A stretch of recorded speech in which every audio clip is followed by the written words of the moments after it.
Good evening and a very warm welcome on behalf of Milim to this evening's presentation. Welcome to you wherever you may be in the UK or wherever you are in the world. Our series of online talks and conversations continues with our guest Jerry Rabow, and I'll introduce Jerry to you in just a moment after some small housekeeping announcements. Please do ask questions. You do this by typing whatever you'd like to ask into the Q&A facility on your screen. As always, we will do our best to get through as many of your questions as possible. You'll also notice you have a chat facility, and this will allow you to send a message to all of the other participants on this webinar, should you wish to do so. Finally, we are recording this event and it will appear on the Milim website at milim.org.uk in the next few days. There you will find recordings of other past events, as well as details of our future programme for which you can book tickets. And so to our guest this evening. Jerry Rabow is an honours graduate of Harvard College and Harvard Law School. Now retired from legal practice, he is the author of several books, including 50 Jewish Messiahs and The Lost Matriarch, Finding Leah in the Bible and Midrash.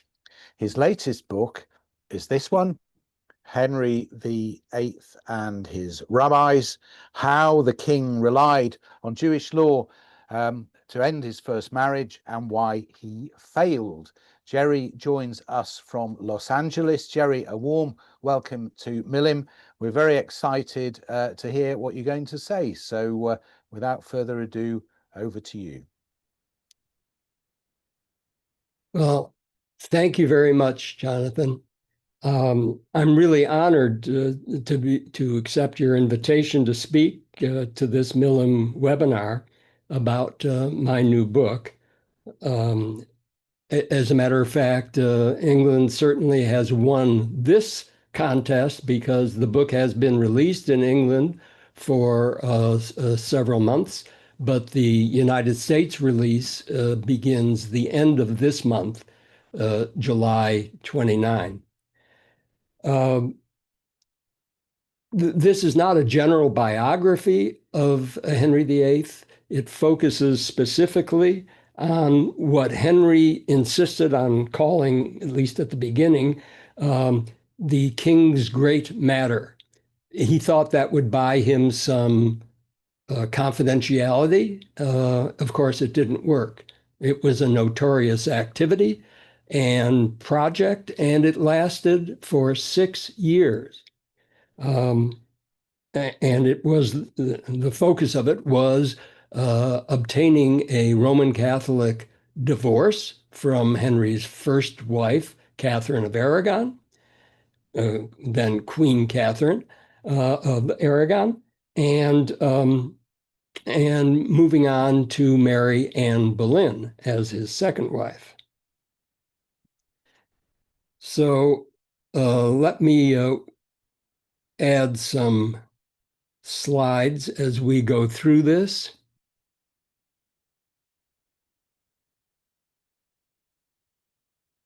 There we are. And I'll start by trying to be as honest as I can. This event has been written about for approximately 500 years. So what new could I bring to it? And it's simply this. I've found that of Henry's quest for the annulment, which was 1527 to 1533, that 6 years, is layered with complexities, ironies, and contradictions. And our ability to navigate and evaluate those layers has been complicated by what I have found to be many strategic falsehoods from some of the participants at the time, as well as the many biases, often religious or nationalistic, of the contemporaneous reporters and the subsequent historians. But most importantly, I find buried within these layers, but largely forgotten, we can find the surprising story of how Henry VIII eventually relied upon rabbinic interpretation of Jewish law in his attempts to obtain a Catholic annulment. And this is made even stranger by the fact that there were no Jews in England at the time. Before I start talking about history, though, I think you're entitled to know a little bit about how I came to write this book. As Jonathan mentioned, I retired from the practice of law in 1996.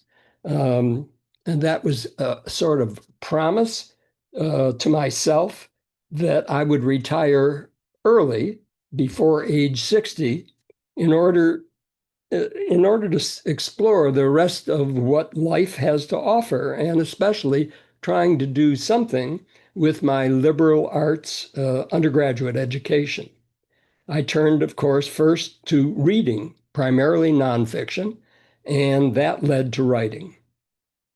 As Jonathan also mentioned, my first published book was 50 Jewish Messiahs. In writing it, I learned about a unique time in early 16th century when a pope, excuse me, I'm having some issues with moving, there we are, of having a pope, Clement VII, who became a believer and sponsor of not just one, but two competing Jewish messiahs, or at least messianic figures, David Reuveni and Shlomo Molko. That was in a book about 50 Jewish messiahs. Because I felt that the history of Pope Clement's Jewish messianic entanglements was so bizarre, I thought it necessary to add a brief appendix in that book, pointing out that this 16th century messianic interlude, strange as it was not the event for which Pope Clement was best known. His popular celebrity came from being the unlucky pope who had to successfully figure out how to maneuver through 6 difficult years of refusing to grant King Henry VIII's demand for an annulment. And then, about 2 decades later, after I completed my third published book, I was somehow drawn back to that appendix page, and I decided I should learn more about this Pope Clement and Henry's arguments. I was struck by the surprising number of significant Jewish aspects of that very Catholic conflict. And I was disappointed to find that those aspects were generally ignored in the histories and the biographies, and consequently, generally unknown to Christians or Jews today. It was a historian's challenge that I could not refuse. Let's turn now to some of those bizarre Jewish aspects of the king's great matter. I'm not sure where you would begin that story if you were telling it, but the relevant year that I've picked might surprise you. It would be the year 70 CE, the year of the Roman destruction of the Second Temple in Jerusalem and the forced exile of the Jews from Jerusalem, the commencement of the involuntary diaspora of Jews to live in other lands for almost 2,000 years until the creation of the State of Israel in 1948. But for the England of Henry VIII, we can ignore the first half of that diaspora and jump to a year that's familiar to all of you, 1066. When the first small but significant group of Jews came to England with the Norman invaders. And the Jewish, initially small settlements grew as Jewish immigrants continually joined them. But almost at the same time, in 1096, continental Europe began a period of brutal violence against resident Jews, incident to the First and later Crusades.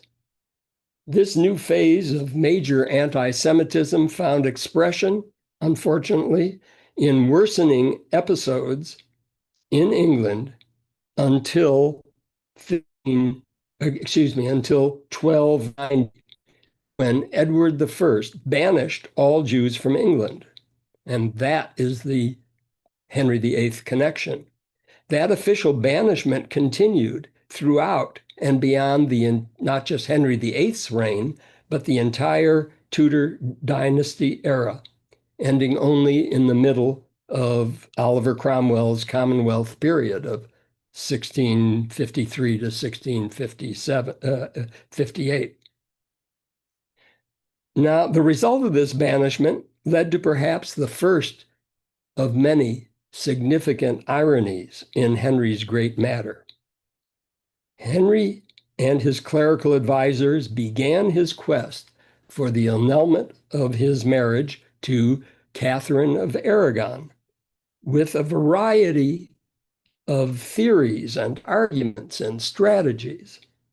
By the middle of the 6-year struggle, the arguments had essentially boiled down to the interpretation of Leviticus 18:16 and 20:21 as incorporated into the Catholic Old Testament.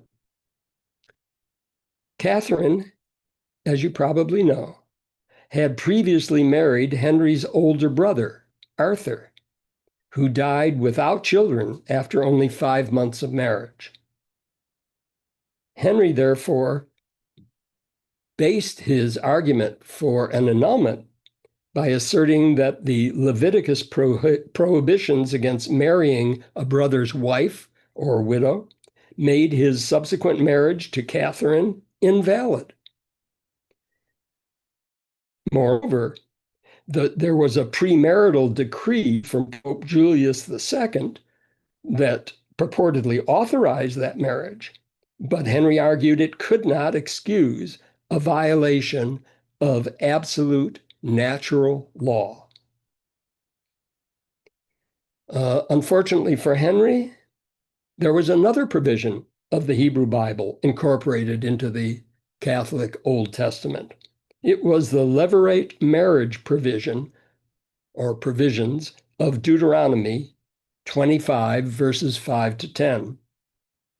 And these seem not only to permit, but to actually obligate a brother in Henry's situation to marry his deceased brother's widow, Catherine. Henry had to counter this very important argument from Deuteronomy with arguments that the levirate marriage provisions had never formally been adopted by the Catholic Church. And the problem for Henry, of course, is that Catholic interpretations throughout the prior millennium of living with that Bible proved to be inconsistent regarding the Deuteronomy and Leviticus dispute. Henry tried to convince Pope Clement by obtaining supporting opinions from many of the Catholic universities and clerics in Europe.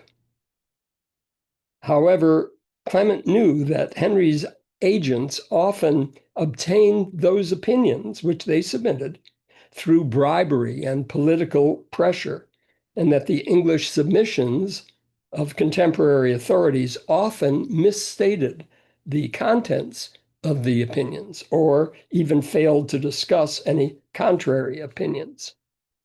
And finally, by the outset of 1530, Henry could see that none of his strategies seemed to hold much promise for victory.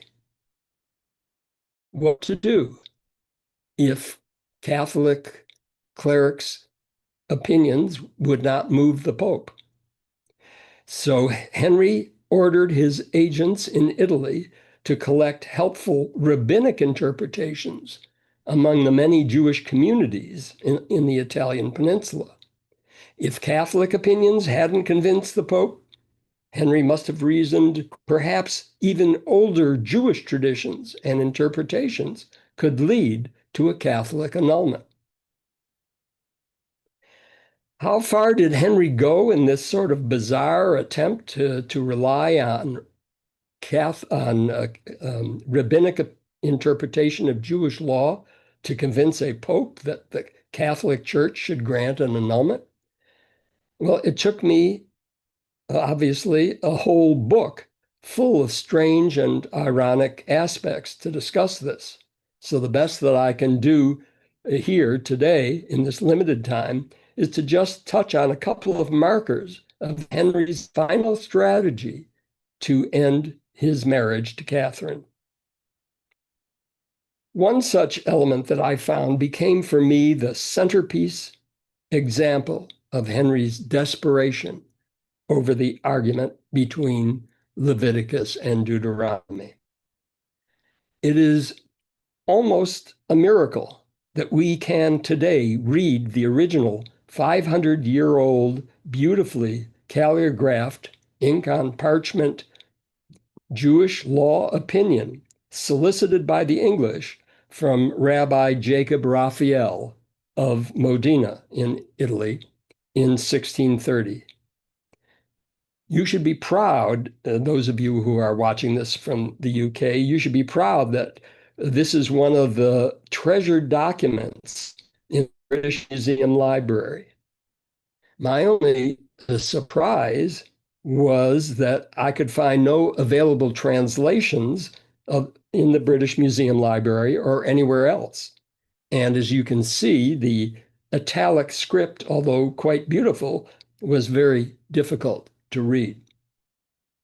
I was fortunate to be directed to a scholar who specializes in late Middle Ages, early Renaissance Hebrew documents, so that his new translation, with its, I find, fascinating insights into the early rabbinic style of interpretation, together with the complete images of this beautiful original document, are some of the central and unique features in the book. And as exciting as it is just to be able to read this original 500-year-old document, what is really fascinating, of course, is its content. Rabbi Jacob Raphael was asked to opine on a question of Jewish law. So this document is what is called a responsum in Hebrew to Tshuvah. The question asked was a very simple but very particular one about Leviticus 18:16, which states, "Thou shalt not uncover the nakedness of thy brother's wife." The question asked is, if there were no Levirate marriage provisions in Deuteronomy, would Leviticus 18:16 under Jewish law be considered as an absolute prohibition against marrying one's sister-in-law? Would it be a rule, as Henry claimed, without exceptions? Well, if you now put yourself in the position of Rabbi Raphael, if you were writing to an England that had no Jews, and certainly no Jewish rabbis, where would you start your legal opinion? This paragon of Talmudic style began with an exploration of the rabbinic commentaries concerning the biblical prohibitions against Jews eating the sciatic nerve of a kosher animal. Now, if you've had some experience and opportunity to read Talmud, this starting point doesn't seem perhaps so strange, but think about how Henry VIII must have felt if and when somebody read him a translation of this responsum. Imagine the king was seeking an answer about the sacred laws of incest. and he gets an opinion that starts with the rules of kashrut, kosher eating. Unfortunately, we don't have time today to analyze the magnificent rabbinic logic in Jacob Raphael's entire responsum. Indeed, some might say that the legal arguments that were unspooled in this unique document are not the most important and surprising aspect of our still being able to read the original document. Historically, the physical survival of this document is so remarkable because Rabbi Raphael firmly, and I believe quite bravely, concludes that under Jewish law, the prohibitions against in-law incest in the book of Leviticus would not be considered absolute law beyond the scope of human modification, even if there were no conflicting levirate marriage provisions expressed in Deuteronomy. This opinion, of course, would clearly undercut Henry's last legal arguments for an annulment. This negative result, however, did not immediately stop Henry from seeking other Jewish authorities to support his case. Since there were no rabbis in England in 1530, Henry decided he must import one.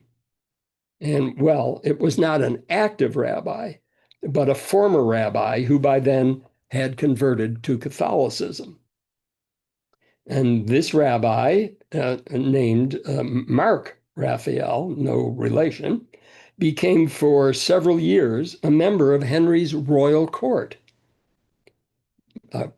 presumably the only Jew in England, fulfilling the role of the king's official advisor on Jewish law. Well, of course, we all know that at the very end, Henry's reliance on Jewish law to secure a Roman Catholic annulment failed, just like the king's earlier arguments. And indeed, if we were to ignore several other critical barriers to Henry's ability to convince Pope Clement, it would have been stunning if his arguments based on rabbinic opinions could have helped. Recall that there had not been a Jew, essentially, in England for 240 years.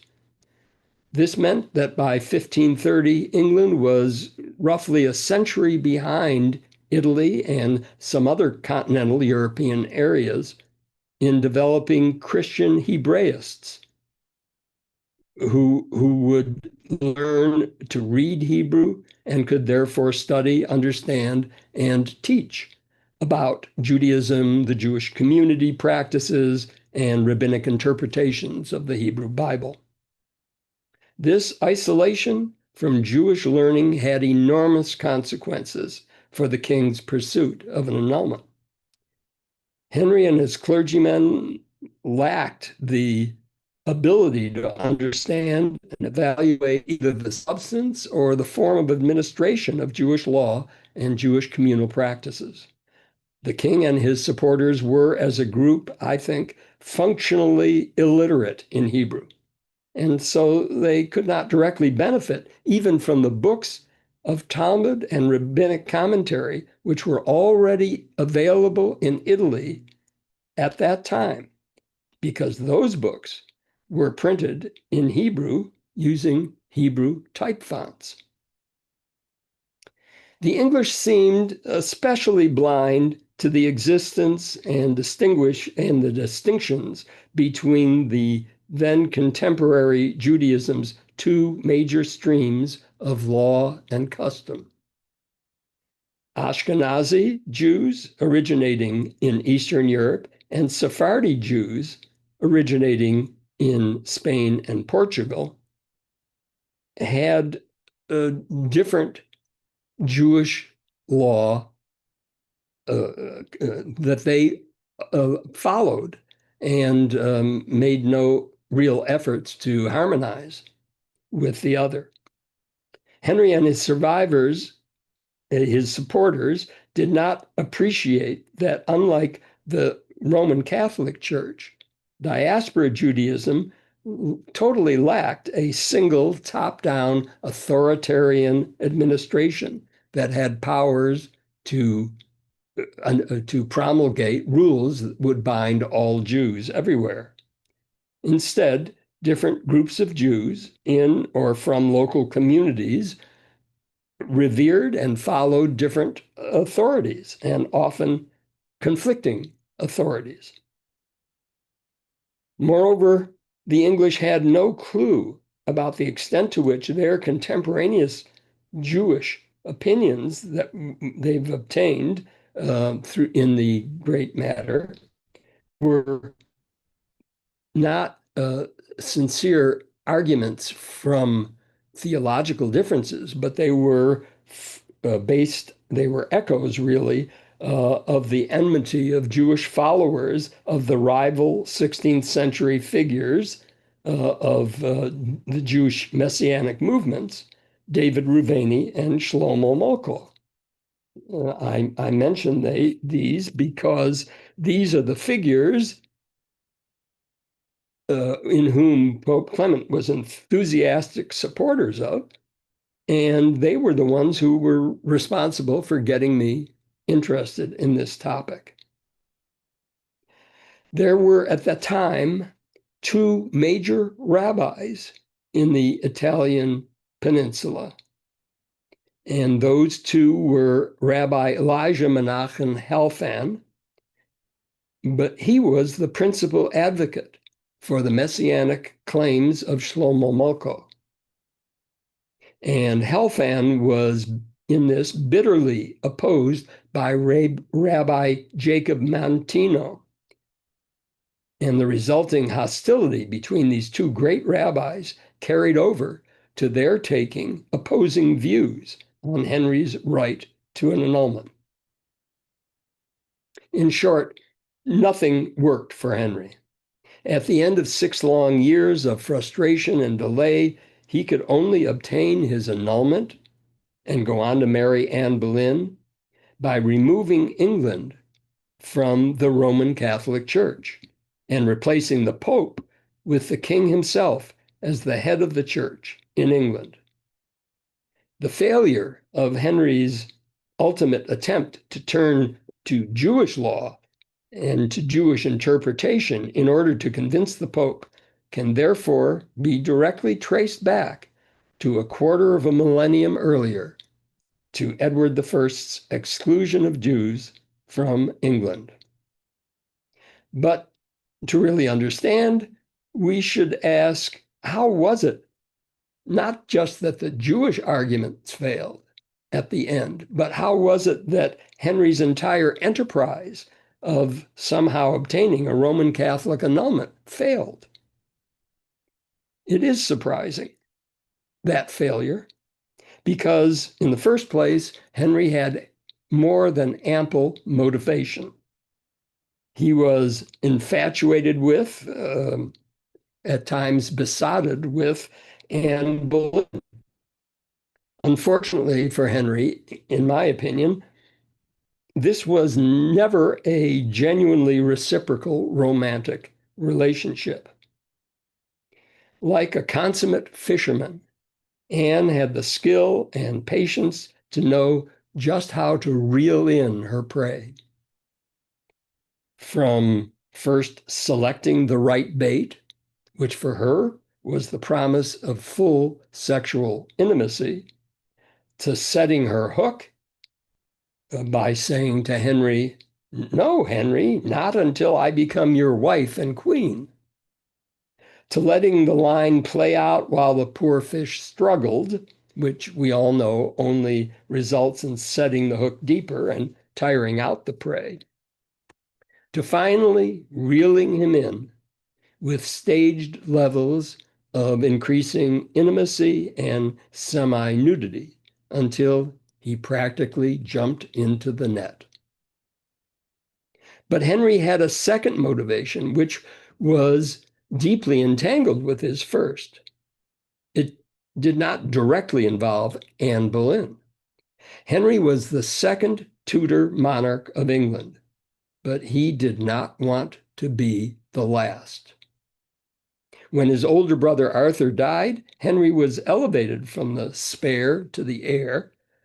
But in order to secure a future for the Tudor dynasty and enable another peaceful traditional succession to the throne after his own reign, Henry believed that he needed to produce a legitimate male heir. And producing a legitimate son seemed impossible to achieve if Henry had to continue his marriage to Catherine of Aragon. It's not that Catherine hadn't fully cooperated in Henry's attempt to produce a royal successor. During just the first decade of her then years of marriage to Henry, Catherine had endured at least 7 pregnancies.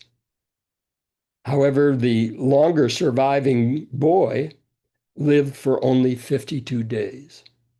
And indeed, the only child who survived longer was their daughter, Princess Mary, who lived on to become Queen Mary I, England's first queen regnant. The problem for Henry was that Catherine's series of pregnancies took their physical toll on her body and vitality. She was no longer attractive to Henry. Worse, he had been assured by her physicians that she was no longer physically capable of producing additional children. Anne Boleyn, some 2 decades younger than the aging Catherine, brought with her youthfulness the expectation of fertility and the hope for a son. So besides this doubly strong motivation, Henry was also uniquely positioned to convince Pope Clement to grant the annulment.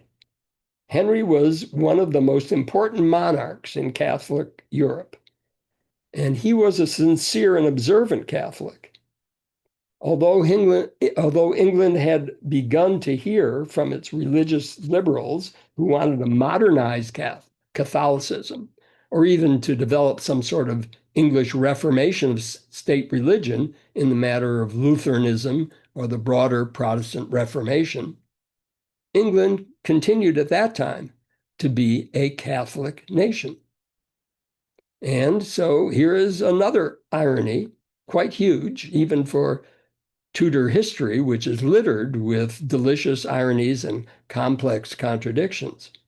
Martin Luther had been correct to have complained about the Catholic Church's willingness to grant all sorts of indulgences and dispensations from the usual rules, so long as the requesting party was of the nobility and willing to make a significant financial contribution to support the church. The irony is that Luther's complaint was right on and accurately described the reality that naturally encouraged Henry and his advisors to expect to receive an annulment. So, in light of these reasonable expectations, what doomed Henry's great matter to failure? I believe that the greatest factor, at least, blocking Henry's path to a Roman Catholic annulment was that at this precise point of time, Holy Roman Emperor Charles V and his imperial forces had replaced the French as the primary military presence in the Italian peninsula. And that included the Vatican and the Vatican States. And it was Henry's incredibly bad luck that Charles happened to be Catherine of Aragon's nephew. And Charles had all the family loyalty so prized by the Habsburgs. Simply put, during this period, Pope Clement was never free from Charles's ceaseless military threat against Clement personally and against the Vatican as an institution. That was why the Pope could not and would not grant Henry's demand for an annulment, regardless of any theological arguments the king could make or any financial bribes the king could offer. This was something that even Henry's powerful chief advisor, Cardinal Wolsey, who is so good at navigating both the Catholic Church and the international political communities, could not overcome. Moreover, the rapid growth of Protestantism at that time presented a very grave consequence for Henry's attempts. Even if Charles I would have permitted Clement to grant the annulment, the Pope could not do so without adding fuel to the flame of Protestants' growing threat to the very existence of the Catholic Church. Finally, there is Henry's personal management style. I was struck that his extreme and sometimes brutal authoritarian reign led to the terrorizing of his agents. They understandably valued their positions and perhaps their lives too much to risk telling Henry any unpleasant truths. This fear greatly impeded Henry's attempts to strategically manage his complex quest for the annulment. Well, we all know that Henry VIII finally did get his annulment, but it is important to note what his ultimate annulment was not. It was not the same annulment that Henry had been seeking for 6 years. It was not a Roman Catholic annulment. It was not in a decree given by a pope. And I think we could say that at the end of the struggle, it was not even accomplished by Henry. In the end, to obtain even the annulment that he did manage to receive, Henry had to rely on 4 other persons, or perhaps 5, depending on how you count. The first was Archbishop of Canterbury, William Warne. His unique contribution was he died in August of 1532. Archbishop Warne had been a religious conservative and bravely did what he could to support Queen Catherine and oppose Henry's attempt to obtain the annulment or to weaken the Catholic Church. Well, Worm's death allowed Henry to appoint a new successor Archbishop of Canterbury, Thomas Cranmer. Cranmer was everything that Worm was not. Cranmer was young, not old. He was a strong religious liberal, not at all conservative.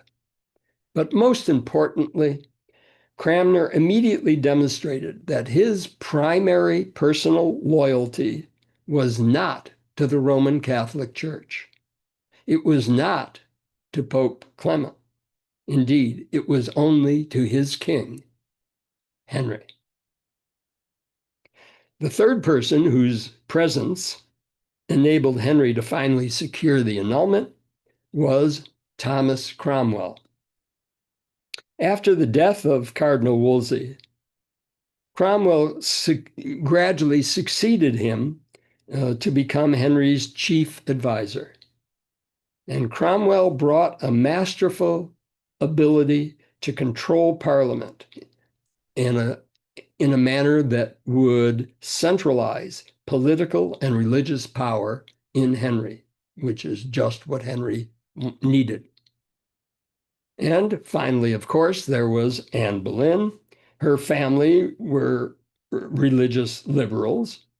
And during the final years of the Great Matter, Anne gained increasing influence over Henry's dealings with the Vatican.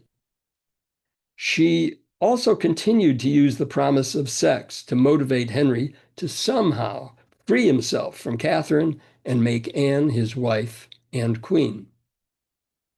But at the end of the conflict, it wasn't Anne's theological philosophy. It wasn't Anne's sexual promises that got Henry to act. It was Anne's pregnancy.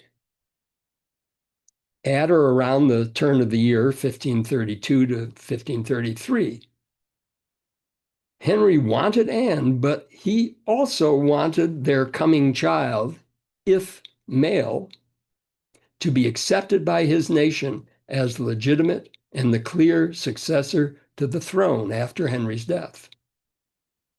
Thus, it was Anne's pregnancy with Princess Elizabeth, who perhaps therefore should be counted as the fifth member of this four-party group, who finally caused Henry to marry Anne in January 1533, and to have his dutiful Archbishop Cranmer grant the annulment, confirm Anne's marriage, and consecrate her as Queen of England. And this was the occasion that ended this bizarre episode of Henry VIII's attempt to rely upon rabbinic interpretation of Jewish law to get his Catholic annulment. Jews continued to be barred from residing in England, not only for the entire balance of the Tudor dynasty, which ended with Queen Elizabeth's death in 1603, but continuing beyond throughout the first half of the 17th century until the Commonwealth period. Now, I want to thank you all for your attentive reception of this.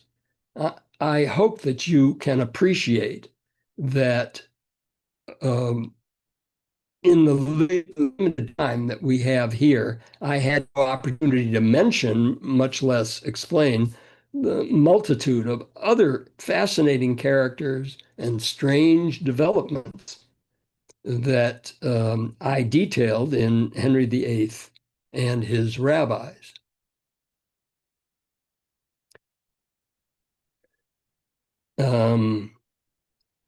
I can only hope that you now share with me at least a little bit of my amazement that history has so largely ignored how Henry VIII's last major strategy to obtain a Roman Catholic annulment.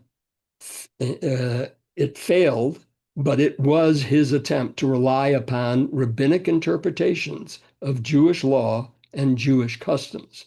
All this in an England without Jews. I hope that today's discussion and my book will help set the record straight.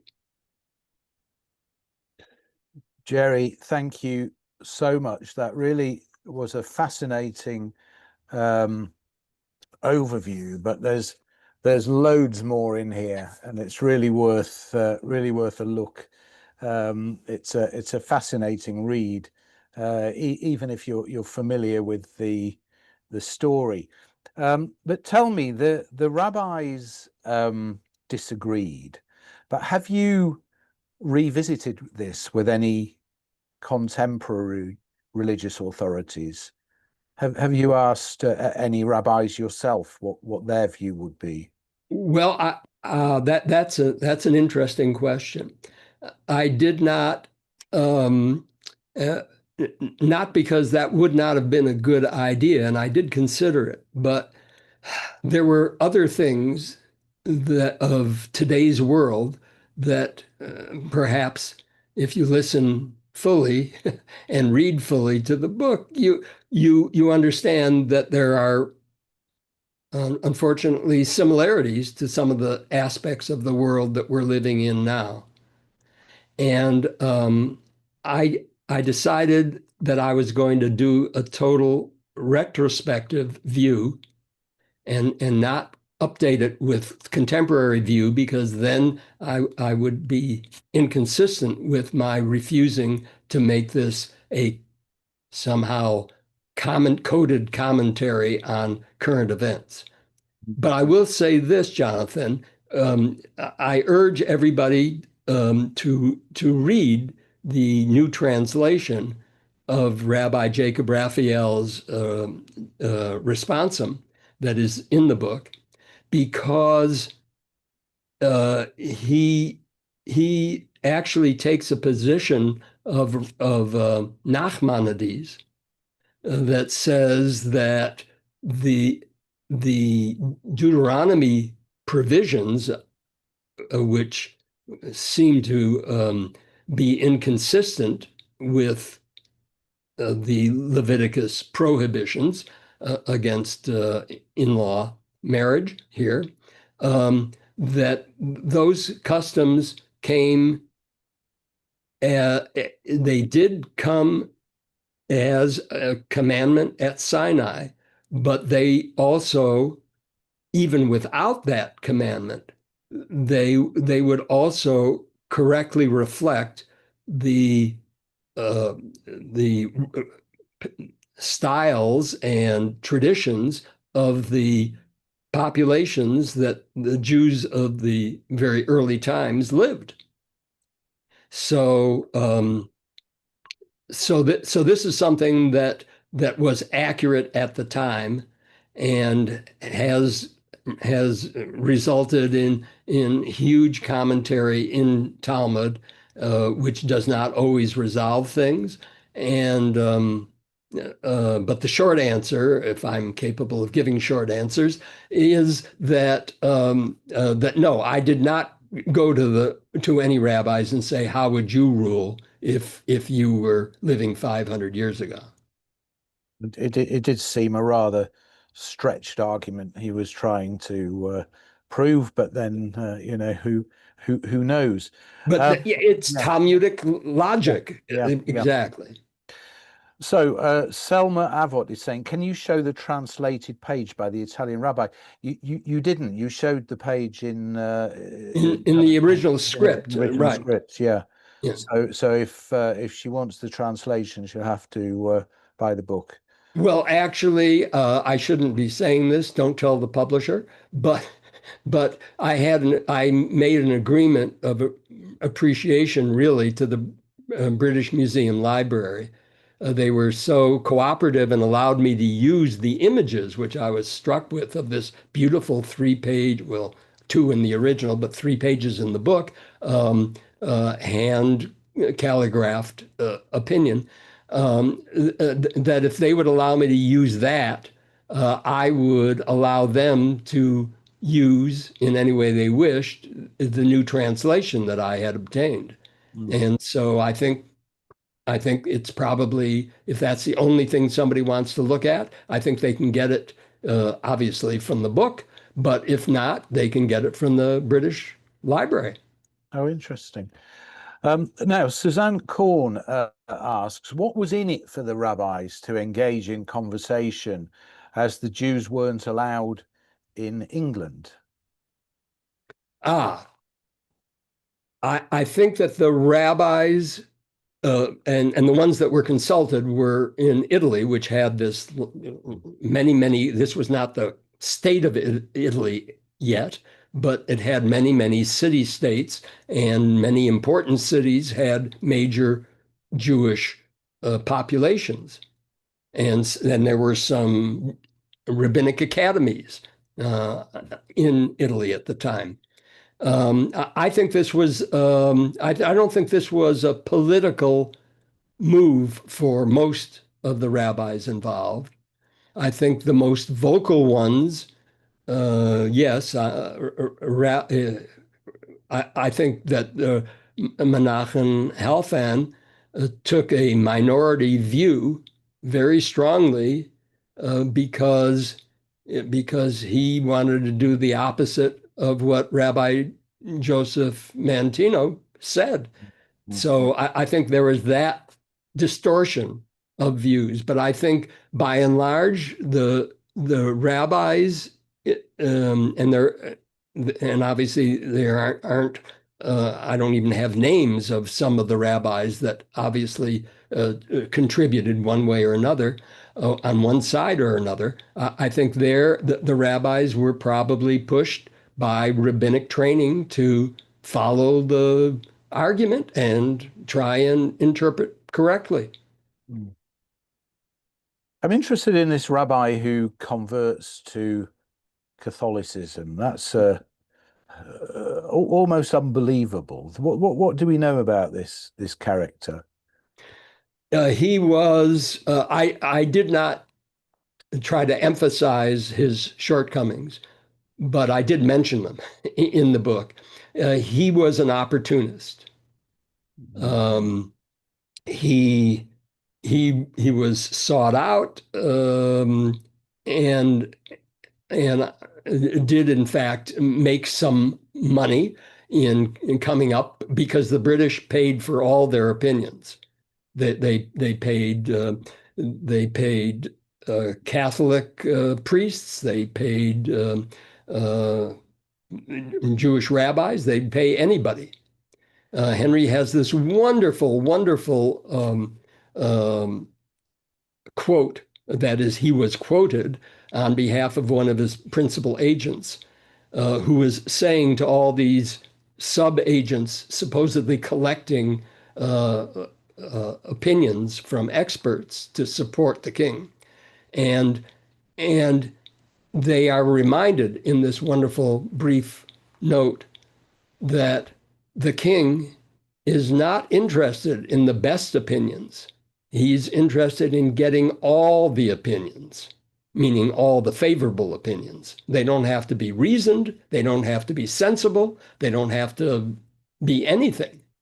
And they can be paid for. But he does actually chastise some of the field agents by saying, I'll sort of translate to modern English, he chastises them for being too often disappointed by paying for opinions that are against Henry. He said, first find out if they'll give an opinion for Henry, and then you pay him. Do you feel there's a message in this book that readers can take away with them, something that may be relevant to the times we live in now? Well, I obviously, because I mentioned it before, I do think it is relevant, unfortunately. I think many of us have a tendency, and before I started writing history, I accepted what I was reading pretty much. And it was when I tried to get to the truth, and I've been told that a real historian never mentions the word truth because that's not in the business of being a historian. A historian is supposed to give observations. At any rate, I was just an ordinary, interested reader of history, and writing this book was a real revelation that people could be people who were either reporting what they were privileged to have observed or interpreting what was either contemporaneous with them or just a little bit before them, where they should have a better view than we would, but they could be affected by these biases, current political biases, biases about religion, biases about nationality. If you think that the European Union and NATO and the United Nations are having their respective troubles, well, that was apparently, unfortunately, always the case. And the only thing you can say about the old days is that 500 years ago, these nations would be able to turn on a dime. They would They would decide, oh, yes, we're English and we hate the French, but now they're very useful to us. So they're our new friends.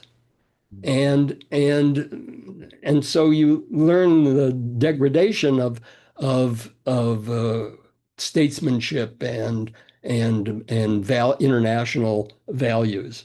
So I think that there are unfortunately lots of lessons there. I think nobody obviously has really learned them, not the people and not the leaders. And I don't think my book is going to change the future. But I hope it will affect the readers because I certainly learned a lot about that, about understanding that sometimes there's reflexive a dispute. Sometimes it's sincere, sometimes it's pragmatic, sometimes it's two people who ought to be in agreement, but they have different values, etc. Now, finally, you say you are inspired to write as an impatient reader. If you can't find a book about a topic you want to read about, you write it. So, what's next for you? Have you got another book in the pipeline? You really ask difficult questions, Jonathan. I guess That's that's how you fine. got your job. Um, I have to say that I am of an age now when I have to be candid and say, well, I've been retired for 30 years and I've produced three really long form, I think, significant books. But the average is there to read. The average is that's 10 years a book, basically 5 years to read, research, and my wife will tell you to purchase books, which she can't seem to get me out of the habit of, and and then another 5 years to do the writing and to find a publisher somehow. I don't think I want to do that for another 10 years, but I have discovered something quite appropriate, perhaps, at my age and stage, which is I have been in a class for a couple of years now in memoir writing. And I find this may not be something that you'll ever get a chance to read, Jonathan, because it may just be for my grandchildren who are and my great grandchildren who may someday be. Um, or it may be publishable. I have no idea yet. But I am doing that bit by bit. Well, I'm sure if it was published, it will be fascinating. Thank Jerry's you. book is available from all good booksellers. It not only explains Henry's interaction with the rabbis, but it also very beautifully recounts the entire story of how Henry came to need their help. And to say thank you, I'll send you some of my photographs, Oh, which I hope wonderful. you'll enjoy. Now, just a few words about our upcoming program before we leave you. Next week, we have Israeli journalist Amir Tibon as our guest, and we'll be discussing his book, The Gates of Gaza, which describes his personal story of surviving October the 7th, the attacks of October the 7th, with a history of the Israeli-Palestinian conflict. To book, please visit milim.org.uk. And you can sign up to our newsletter there to make sure you don't miss anything and you're first to hear about our program.